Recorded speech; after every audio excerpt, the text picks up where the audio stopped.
Hello friends, welcome back to my channel Gyan Sankalp. तो friends, आज मैं लोक प्रशासन यानी पब्लिक एडमिनिस्ट्रेशन से रिलेटेड एमसीक्यू कराने वाली हूँ, जिससे आपका कंप्लीट रिवीजन हो जाएगा। तो फ्रेंड्स, इसके अलावा आपको मेरे चैनल पर पॉलिटिकल साइंस के काफ़ी सारी क्लासेस मिल जाएंगी। मैंने political theory, comparative politics, western political thinkers के सारे टॉपिक्स यूजीसी नेट के सिलेबस के अकॉर्डिंगली कंप्लीट करा रखा है। अगर आपने अभी तक नहीं देखा है तो प्लीज़ एक बार, अगर पहली बार आए हो चैनल पे तो प्लेलिस्ट पे विजिट कर लो, आपके लिए काफ़ी अच्छी क्लासेस मिल जाएगी। तो ठीक है फ्रेंड्स, और अगर आपको किसी वजह से ये चैनल हेल्पफुल लग रहा है, अगर आपके प्रिपरेशन में हेल्प कर रहा है थोड़ा भी, तो आप प्लीज़ मेरे चैनल को सब्सक्राइब कीजिए, मेरे वीडियो को लाइक कीजिए और अपने फ्रेंड में शेयर कीजिए। तो आज का क्लास स्टार्ट करते हैं फ्रेंड्स।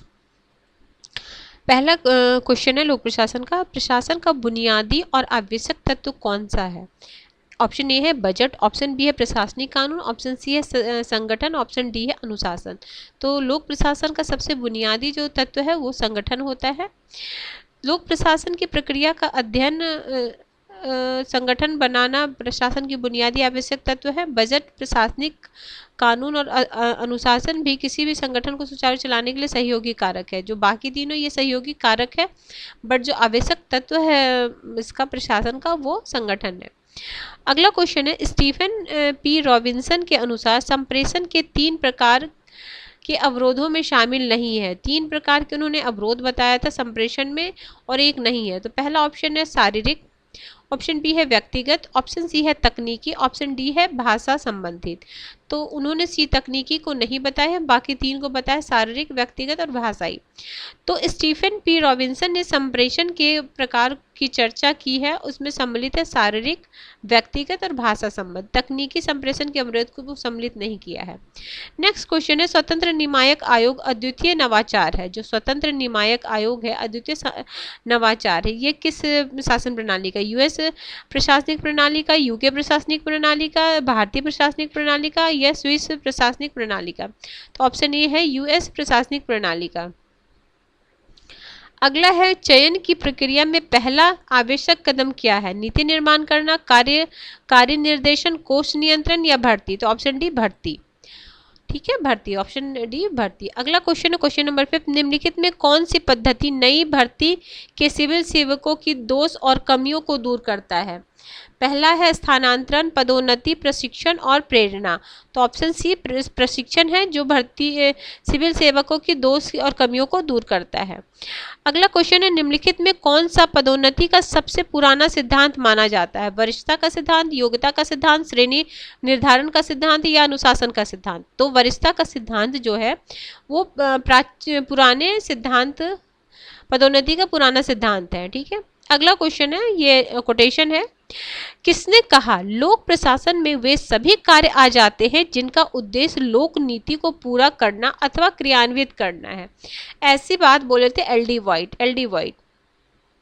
तो एल.डी. वाइट के अनुसार लोक प्रशासन में वे सभी कार्य आ जाते हैं जिनका उद्देश्य लोक नीति का निर्माण करना या क्रियान्वयन करना होता है। यह परिभाषा लोक प्रशासन की विस्तृत परिभाषा के अंतर्गत आता है। वाइट, वुड्रो विल्सन, फिफ्नर, डिमॉक आदि ने लोक प्रशासन को विस्तृत अर्थ में स्वीकार किया है।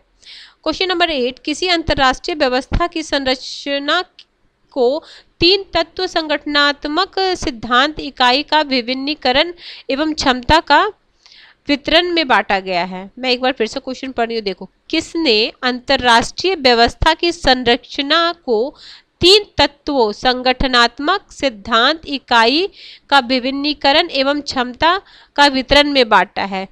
तो ऑप्शन ये वॉल्ट ने बांटा है। देखो, अपनी पुस्तक थ्योरी ऑफ इंटरनेशनल पॉलिटिक्स में केनेथ वॉल्ट ने अंतर्राष्ट्रीय व्यवस्था की संरचना के 3 तत्वों संगठनात्मक सिद्धांत, organisation principle, differentiate of units, फिर है डिस्ट्रीब्यूशन ऑफ कैपिटलीज के संदर्भ में विभाजित किया। तो याद रखना, केनेथ वॉल्ट ने क्या क्या 3 में डिवाइड किया है? देखो, 3 तत्वों में संगठनात्मक सिद्धांत फर्स्ट हो गया है, इकाइयों के विभिन्नीकरण, और तीसरा है क्षमता के वितरण। ये 3। ठीक है, अगला क्वेश्चन है क्वेश्चन नंबर 9, एक विशिष्ट समस्या को हल करने के लिए विभिन्न पाठ्यक्रमों से कार्यवाही का एक पाठ्यक्रम चुनने की प्रक्रिया के लिए कहा जाता है। विकर्णीय संचार, संपूर्ण गुणवत्ता प्रबंध, सहायक सेवा, निर्णय निर्माण। तो ऑप्शन डी है निर्णय निर्माण। अगला है मूने और रिले जो थे, मूने के अनुसार संगठन का सार्वभौमिक सिद्धांत कौन सा सिद्धांत है? नियंत्रण का विस्तार, आदेश की एकता, केंद्रीकरण और पद सोपान। तो ऑप्शन डी पद सोपान। तो संगठन शब्द ऑर्गेनिज्म से निकला हुआ है, जिसका अर्थ होता है साक्षी गतिविधि में लगे परस्पर निर्भर अंगों का एक संगठित निकाय। मूने के अनुसार पदानुक्रम एवं सार्वभौमिक परिघटना है। मूने ने कहा है कि एक साझा उद्देश्य की पूर्ति के लिए प्रत्येक मानव सभा संगठन का रूप संघ का रूप ही संगठन है। मूने ने पद सोपान को सार्वभौमिक सिद्धांत का नाम दिया तथा हेनरी और फेयोल ने इसे स्केलीय प्रक्रिया बोला। ये भी पूछता है स्केलीय, ये हेनरी फेयोल ने दिया था और ये दिया था कौन सा? पद सोपान दिया है। क्या है? मूने ने संगठन का सार्वभौमिक सिद्धांत किसे बोला? पद सोपान के सिद्धांत को। ठीक है। अगला है क्वेश्चन नंबर 11, कौन सा विभाग एक राष्ट्र की प्रशासनिक संरचना के साथ उच्चतम औपचारिक स्थिति में रहता है? सरकारी विभाग, निजी विभाग, अर्ध संरचनात्मक विभाग, अर्ध स्वायत्त विभाग। तो सरकारी विभाग। क्वेश्चन नंबर 11, आंतरिक रूप में से भर्ती की प्रक्रिया को कहा जाता है। जो आंतरिक रूप से जो भर्ती है उसको क्या बोला जाता है? एकाधिक प्रणाली, पदोन्नति प्रणाली, विभाजनीय प्रणाली या उन्नत प्रणाली। तो ये तो आसान क्वेश्चन है। पदोन्नति के द्वारा ही होती है ना, एक पद से दूसरे पद पे। ठीक है। अगला क्वेश्चन है, सेवा में प्रवेश करने से पहले सार्वजनिक सेवा के इच्छुक लोगों को किस प्रकार का प्रशिक्षण दिया जाता है? तो पुनर्चय प्रक्रिया, सेवा कालीन प्रशिक्षण, प्रवेश पूर्व प्रशिक्षण, उन्मुखीकरण प्रशिक्षण। तो ऑप्शन सी, प्रवेश से, जब वो प्रवेश करने से पूर्व ही उन्हें प्रशिक्षण दिया जाता है। तो प्रवेश पूर्व प्रशिक्षण उन प्रत्याशियों को दिया जाता है जो सार्वजनिक सेवा के निकट भविष्य में प्रवेश करना चाहते हैं। अन्य शब्दों में यह संस्थाओं द्वारा दिया जाने वाला व्यावसायिक प्रशिक्षण है। यह प्रशिक्षण इंटर्नशिप के रूप में अमेरिका में लोकप्रिय है। भारत में राजस्थान में 1960 से प्रचलित है। क्वेश्चन नंबर 14 है, सिविल सेवकों के उनके कार्य संगठन के प्रति अभिवृत्ति और दृष्टिकोण को संदर्भित किया जा सकता है? अनुशासन से, बी मनोबल से, पद सोपान से, दृढ़ संकल्प से। तो ऑप्शन बी मनोबल से। अगला क्वेश्चन है, स्थायी व्यक्तिक और कुशल अधिकारियों के पेशेवर निकाय के रूप में लोक सेवा को किस परिभाषा? तो हर्बर्ट फाइनर ने, 15 का हो जाएगा, हर्बर्ट फाइनर ने। तो देखो, उपयुक्त परिभाषा हर्बर्ट फाइनर द्वारा लोक सेवा के संदर्भ में दी गई है। फाइनर के अनुसार लोक सेवा आशय कर्मियों के ऐसे निकायों से है जो स्थानीय, वैधानिक और व्यावसायिक कार्यकुशल हैं। अगला क्वेश्चन नंबर 16 है। क्वेश्चन नंबर 16 है, किस प्रकार का प्रशिक्षण मुख्य रूप से प्रकृति में व्यक्तिपरक होता है और अक्सर उम्मीदवारों द्वारा संदेह के साथ देखा जाता है? तो ये है लिखित परीक्षा, मौखिक परीक्षा, प्रदर्शन परीक्षा और योग्यता परीक्षा। तो ऑब्वियस बी है मौखिक परीक्षा। अगला है, एक कर्मचारी के लिए किस प्रकार का प्रशिक्षण दिया जाता है जो पहले से ही सेवा में है? प्रवेश उपरांत में प्रशिक्षण, पूर्व प्रवेश प्रशिक्षण, उन्मुखीकरण प्रशिक्षण, सेवाकालीन प्रशिक्षण। तो ये सब तो आसान क्वेश्चन है, आप पढ़ के ही लगा दोगे। अगला है, प्रशासनिक कृतियों और निर्णयों की वैधता के निर्धारण करने की न्यायालय की शक्ति को जाना जाता है? तो न्यायिक समीक्षा। Option A. निम्नलिखित में से क्या मानव संबंध आंदोलन से स्वाभाविक रूप से विकसित है? तो व्यवस्था उपागम, व्यवहारवादी उपागम, आगत उपागम और निर्गत उपागम। तो व्यवस्था उपागम। तो देखो, मानव संबंध आंदोलन से व्यवहारिक उपागम स्वाभाविक रूप से विकसित हुआ है। मानव संबंध आंदोलन में तीव्र मशीनीकरण जैसे वैज्ञानिक प्रबंध का स्थान पर मनुष्य का स्वाभाविक अध्ययन पर बल दिया गया है। ठीक है, आगे है, प्रशासनिक नीति की मुख्य वाक्य का निर्धारण करने का कार्य है। मुख्य कार्यकारी, लेखा परीक्षक, जनसंपर्क अधिकारी, मानव संसाधन प्रबंध। तो मुख्य कार्यकारी। अगला है आपका, शिकागो स्कूल जिसने व्यवहारवादी आंदोलन हेतु महत्वपूर्ण भूमिका अदा की थी, की स्थापना किसने की? डेविड स्टन ने की, चार्ल्स मेरियम ने की,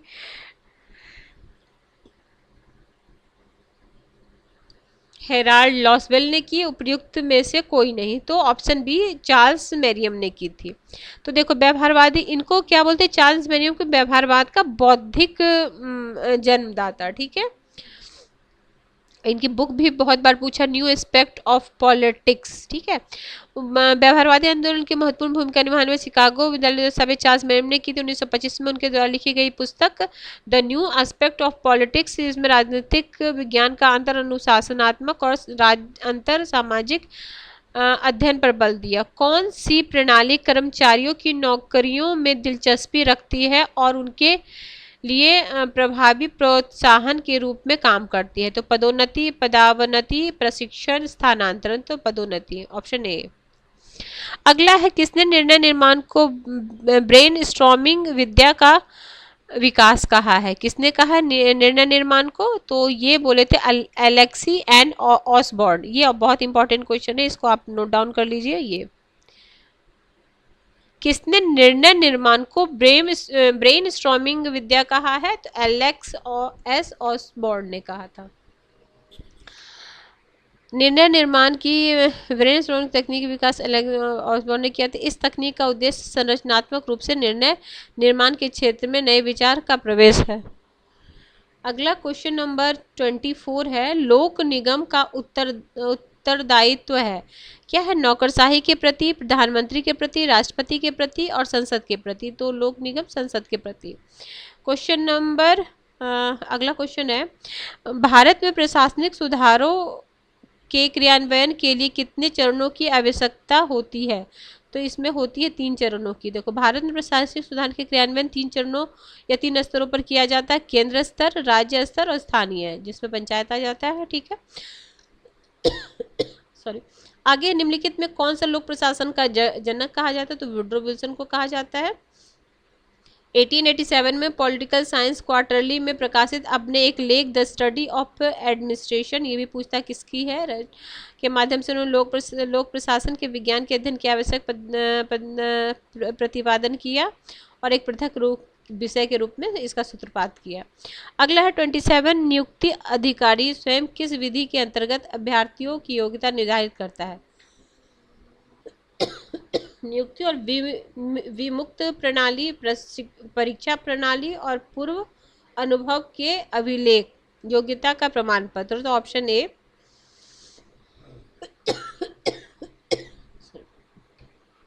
नियुक्ति अधिकारी स्वयं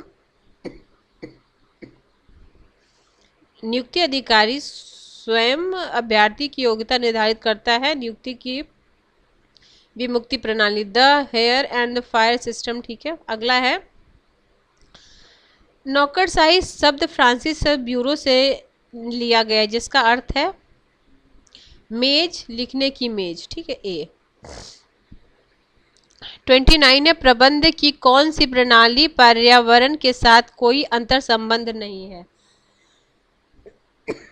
खुली प्रणाली।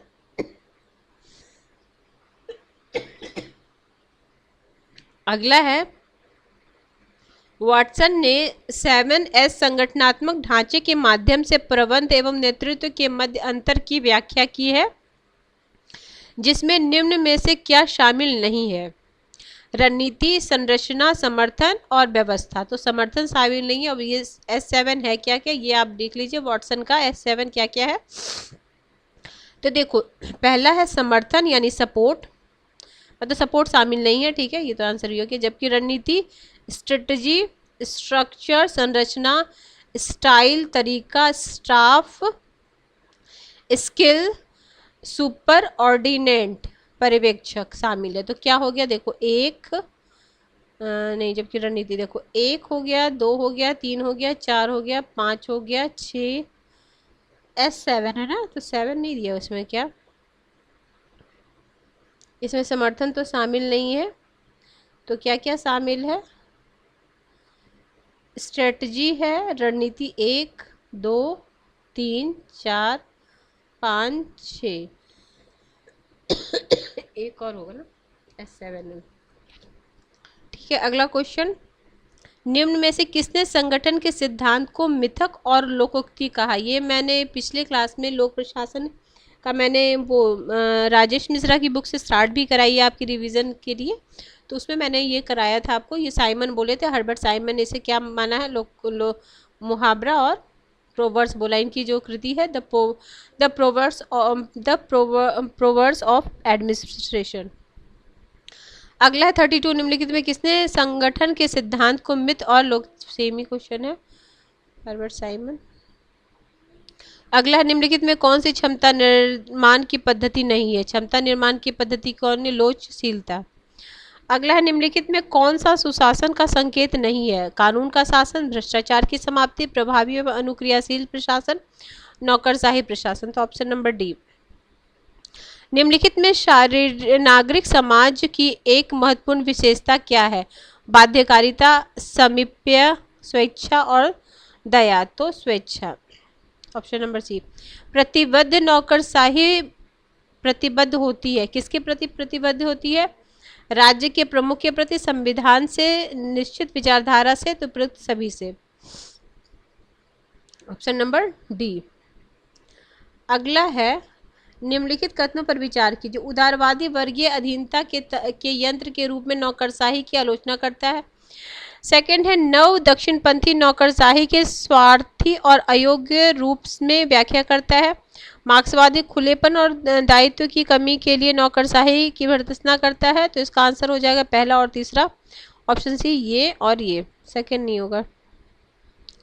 क्वेश्चन नंबर 38, सूत्र एवं स्टाफ सत्ता संबंधों की विशेषता है, न कि विभागीय क्रियाकलापों की। यह कथन किसका है, तो यह है कुंज एवं ओ डेनेल का। तो कुंज एवं ओ डेनेल ने के अनुसार सूत्र और स्टाफ सत्ता संबंधी विशेषता है, न कि विभागीय क्रियाकलापों की। अगला है, कौन सी विचारधारा यह प्रतिपादित करता है कि उत्पादन में वृद्धि के लिए व्यक्तिगत पुरस्कार तथा पहल का सहारा लिया जाना चाहिए। तो ये स्तेखानोवाद करते हैं, ऑप्शन सी। सोवियत यूनियन की तकनीक और राज्य प्रायोजित पहल को उत्पादित की वृद्धि के लिए आवश्यक माना जाता था। स्तेखानोविज़्म विचारधारा ने उत्पादन की वृद्धि के लिए व्यक्तिगत पुरस्कार तथा पहल को आवश्यक माना है। 40, क्वेश्चन नंबर आज 40, इनमें कौन सा खेल सिद्धांत का समर्थक नहीं है। बाकी 3 समर्थक होंगे, एक समर्थक नहीं होंगे। तो मार्टिन कापलान है, आर्थर ली बर्न्स हैं, रिचर्ड क्वाइडेंट्स हैं, जॉन एच हर्ट्स नहीं है। ये संचार के हैं। ठीक है, देखो, इन्होंने परंपरागत यथार्थवाद का समर्थन किया है। वर्तमान में तकनीकी और अंतर्राष्ट्रीय संबंध में पड़ने वाले मूल्यांकन एवं यथार्थ को पुनर्जीवन के लिए जाना जाता है, इनको, हर्ट्स को। ठीक है, अगला है, कौन सा सिद्धांत नेतृत्व के बहुआयामी तथ्य को प्रकाशित करता है। बहुआयामी तथ्य को, तो सिचुएशनल थ्योरी, ऑप्शन सी। अपवाद के सिद्धांत का प्रतिपादन किसने किया। अपवाद के सिद्धांत का, तो ये किए थे टेलर ने। तो F.W. टेलर ने अपवाद के सिद्धांत का प्रतिपादन किया। इस सिद्धांत के प्रतिपादन का उद्देश्य था कि प्रबंधक श्रमिकों के कार्यों में अनावश्यक हस्तक्षेप न करे और उन्हीं कार्यों पर ध्यान केंद्रित करे जिनकी प्रकृति संवेदनशील तथा जो संगठन के संपूर्ण लक्ष्य को व्यापक तौर पर प्रभावित करते हैं। तो अगला क्वेश्चन 43 है, किसने नौकरशाही को अधिनायकवाद के एक नए रूप की तरह वर्णित किया। ये किए थे हेवॉर्ट ने किया था। किसको, नौकरशाही को अधिनायकवाद के नए से वर्णित किया, हेवॉर्ट ने। 43 हो गया, 44। इनका थोड़ा एक्सप्लेन भी है, पढ़ लो। देखो, प्रदत्त व्यवस्था के आधार पर नौकरशाही की बढ़ती हुई शक्ति की आलोचना लॉर्ड हेवर्ट ने अपनी पुस्तक द न्यू डेस्पोटिज्म में की थी। इन्होंने नौकरशाही का अधिनायकवाद का एक नया रूप कहा। 44 है, निम्न में से कौन सा युग्म सही नहीं है? Civil service, its problem and future, EN Gladden का है। नागरिक आधारित प्रशासन, शासन हृदय, द्वितीय प्रशासनिक सुधार आयोग, एशियन ड्रामा, गुरनार मिर्डा। मतलब कौन सा सही नहीं है पूछ रहा है, तो ऑप्शन डी सही नहीं है, public administration in time of the tribunals, तो फ्रैंक फैनिन, ये गलत है। देखो, क्वालिफोर्ड ट्वाइट वाल्डो में public administration in times of tribunals की रचना की थी। कौन की थी? ट्वाइट वाल्डो ने। मेरी फ्रैंक ने कौन सा किया था? Towards a new public administration, ठीक है। और 2 बुक पर्सपेक्टिव पुरस्कार लिखा था, 2 बुक पर्सपेक्टिव पुरस्कार लिया था, कौन से? फ्रैंक मैरिनी ने। तो ये गलत है, बाकी ये तीनों सही है। तो ये तीनों से ये आप ध्यान रखिए। पहला तो ये एशियन ड्रामा बहुत बार एग्जामों में पूछा गया है, UGC नेट में, मैच द फॉलोइंग में। अगला है नागरिक आधारित प्रशासन, शासन का हृदय, द्वितीय प्रशासनिक सुधार आयोग, ठीक है, शासन का हृदय, ठीक है। Civil services, its problems and future, किसका है? गैलेंडर का, EL गैलेंडर का, ठीक है। क्वेश्चन नंबर 45, निम्नलिखित में कौन सा तथ्य प्रत्यक्ष भर्ती की विशेषता नहीं है? यह लोकतंत्र के मानदंड के अनुरूप होता है, यह समाज में प्रतियोगिता को प्रेरित नहीं करता, तो यही आंसर हो जाएगा, ठीक है। बाकी ये तीनों नहीं होगा, ये आंसर हो जाएगा। क्या नहीं पूछ रहा था ना। कूटनीति के बारे में निम्नलिखित कौन सा कथन गलत है? तो अंतर्राष्ट्रीय संबंधों का वार्ता के साधन द्वारा प्रबंध की कूटनीति राजनीतियों की ऐसी व्यवस्था में काम करती है जिसमें युद्ध का एक संभावना है। कूटनीति सभी प्रासंगिक होगी जबकि पूर्ण असहमति, तो ऑप्शन ये D आंसर हो जाएगा। कूटनीति तभी प्रासंगिक होगी जबकि पूर्ण असहमति हो, ये तो बिल्कुल गलत बात है ना। तो ऑप्शन C इसका राइट आंसर है। निम्नलिखित में कौन लोक प्रशासन के किस विद्वान को नोबेल पुरस्कार प्राप्त हो चुका है? तो हर्बर्ट साइमन, टेरी मिलेट और तो हर्बर्ट साइमन को नोबेल पुरस्कार मिला है। विभागीय संगठन के 4 आधारों पर विचार किसने किया था?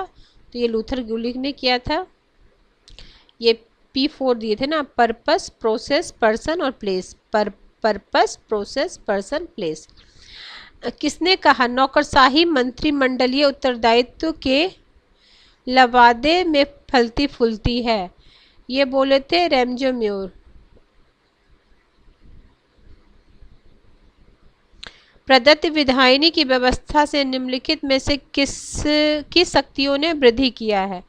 तो ये नौकरशाही, ठीक है, ऑप्शन नंबर C। तो फ्रेंड्स, आज मैंने मोस्ट इंपॉर्टेंट 50 क्वेश्चन कराए। नेक्स्ट क्लास में इससे आगे का क्वेश्चन कराऊंगी। अगर आपको किसी भी वजह से ये चैनल हेल्पफुल लग रहा है तो आप प्लीज़ मेरे चैनल को सब्सक्राइब कीजिए, मेरे वीडियो को लाइक कीजिए और अपने फ्रेंड में शेयर कीजिए। Till then bye bye, see you in next video.